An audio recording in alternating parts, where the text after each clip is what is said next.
And finally, what makes the 12th of June significant? We're taking you back in history. On this day in 1964, Nelson Mandela was sentenced to life imprisonment. The man who dared to oppose the apartheid regime in South Africa was accused of sabotage. In his 27-year jail term, Mandela was confined to a small cell and was forced into hard labor, but he remained unbroken. What was Nelson Mandela on Robben Island for? What was he in prison for?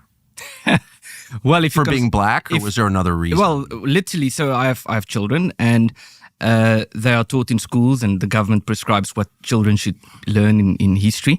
And so the official version is he went to prison because he was a good leader, and the government didn't like that. I should say that he certainly was the best that the ANC has ever had to offer. Yes. But the reason why he went to prison is because they started Umkhonto wesizwe, which was the military wing of the ANC, which became involved with military actions in South Africa with an attempt to overthrow the government. And they actually, and this is I'm quoting from the ANC's own policy documents that's on their own website. So they had this operation when they started, which was used in the Rivonia trial against Nelson Mandela.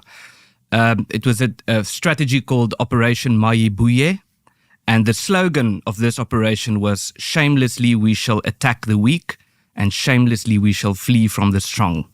So those were the circumstances in the 1960s. Pretty noble policy statement there. We'll attack the weak and flee from the strong. Yeah, and it's still on their website. You can find it there. So that was an attempt at an armed uprising. Now we can talk about everything that was wrong with the previous political system in South Africa, and there was a lot wrong. But it's simply not the case that he went to prison for being a good leader. Well, I think that most people would acknowledge a distinction between military action, which is, a fight, a war, a battle between militaries, and attacks on civilians, which is something we call terrorism. Yes.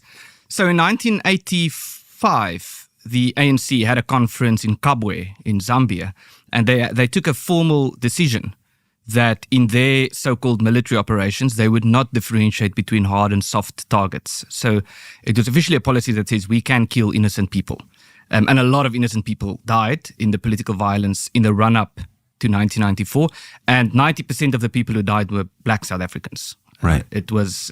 but non-combatants, women, children. Yeah, women and children. Passers-by, people had nothing to do with anything. Yes, especially. And so during that time that Mandela was in prison, I'm 55, so I remember this very, very well, his wife was effectively his spokesman, Winnie Mandela. Yeah.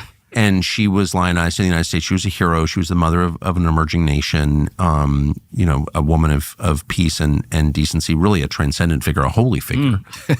And then it turned out that actually she was a murderer who had, burned to death or supervised the murder of a bunch of different people. Tell us about that. Yes. So let me firstly say that I have a lot of respect for Nelson Mandela. I think in terms of his efforts and as I say, I think he's the best the ANC has ever had to offer.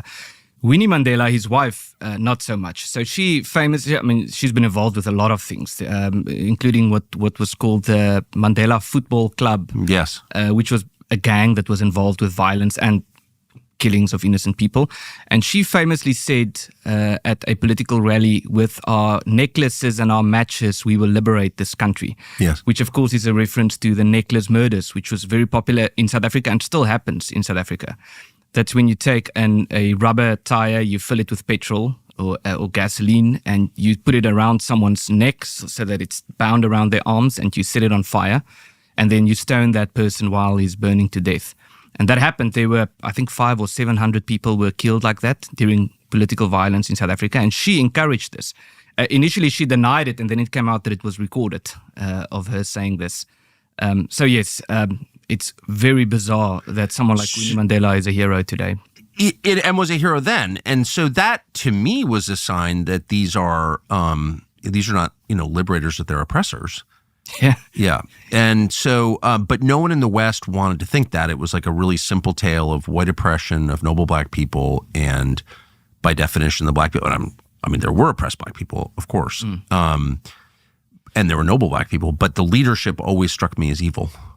Yes. So there were some better and some worse people in the leadership. I think an important component here that is very well documented, it's not a secret, but a lot of people don't seem to want to know this or recognize this, is the very strong alliance that the ANC has always had and still has with the South African Communist Party, and the extent to which they were supported not just by the Soviet Union, also by the Vietnamese and by Mao Zedong as well, implementing what they call the People's War strategy that they got from Mao Zedong. So yes, it was very much the ANC saw themselves as being the African or South African frontier of promoting a socialist or a communist revolution. So how did it turn out? Well, if you mean in terms of where we are today, let's just follow different threads. So let's just start with, I don't know, technology and infrastructure. What did in 1993, South Africa was famously the most prosperous society in Africa by far, right? And among the most prosperous in the world, correct? They had nuclear weapons in South Africa. Yes. Yeah. What is it like now, 30 years later? Well, the reality is that virtually every sphere of society is collapsing, with the exception of taxation, of course, and tax collection. That's still very, very efficient.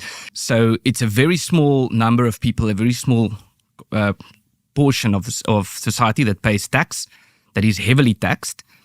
And then about almost half of the population in South Africa get money from the government in the form of social grants. If you add government employees, conservative estimates say that 50% of people in South Africa get money from the government. Some estimates say it's up to 60% of adults, voting age adults, get money from the government each year.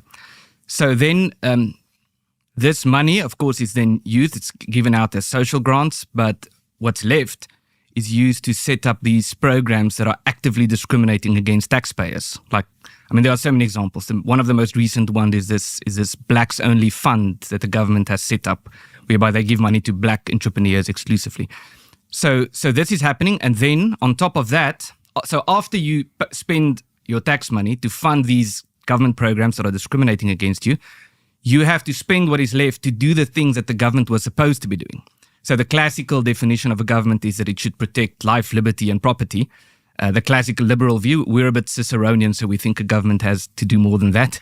But if we use those three things, the government's not protecting our lives. There's about, if this interview that we're about to have is 2 hours, there will be about 7 murders in South Africa in this time. Government does not protect liberty. It's actively targeting schools of minority communities, actively denying the identity and the rights of minority communities. And it's certainly not protecting property. It's actively involved with the program to empower the government to expropriate private property without compensation. And then we have to use the money that is left to pay for our own private security, to become involved with organizations, to fulfill the things that the government was supposed to be doing with the tax money that we paid in the first place. So there's a theory, there was this video that just went viral on social media of this guy talking about how white people are subhuman and all of that. And they get, this is taught at universities in South Africa. There's a theory called Azania critical theory. Azania is a Pan-African word for South Africa. And they actually get this from Americans like Robin DiAngelo, who's this Ibrahim X. Kendi, Ta-Nehisi Coates, these people. They get it from them, and then they put an African flavor on it, which essentially boils down to a theory that justifies the targeting and extermination of the white minority. And so the theory, to summarize, goes more or less like this. There's an African term called Ubuntu, which means brotherliness, or it's about your internal humanity. It's a Zulu term. And the theory goes that white people are incapable of having Ubuntu. But Ubuntu is the essence of humanity. So if you don't have it, you're not truly human. So it boils down, the logical conclusion is that if you kill a white person, then you did not actually commit murder. So this is not widely believed in South Africa, but this is taught at universities by university professors, and it's certainly believed by radical elements.